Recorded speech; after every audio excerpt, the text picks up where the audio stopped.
আসসালামু আলাইকুম রহমতুল্লাহ বরকাত।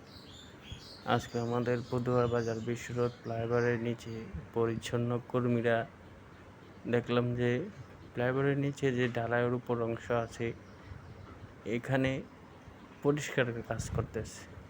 দূর থেকে দেখে অনেকক্ষণ তাদের রং দেখলাম যে আসলে তারা কি ফ্লাইওভারের নিচ জায়গা সম্পূর্ণ পরিষ্কার করছে না ধান ক্ষেতের ঘাস পরিষ্কার করছে, কিছুই বুঝতে পারলাম না। তো নিচে সামনে গিয়ে দেখলাম যে আসলে তারা যে মাটির অংশগুলো আছে এই মাটির অংশগুলা রেখে দিয়ে উপরে যে ঘাসগুলো আছে সেগুলোই শুধু পরিষ্কার করছে। আমার প্রশ্ন হলো এটাই যে এই মাটিগুলা এই ঢালাইয়ের উপরে কেন রাখছে? এখানে কি গাছ লাগাবে? না, এগুলা কোনো পরিষ্কারের অংশেতে পড়ে না, শুধু তাদেরকে রাস্তার ঘাসগুলা পরিষ্কার করার জন্যই বলছে।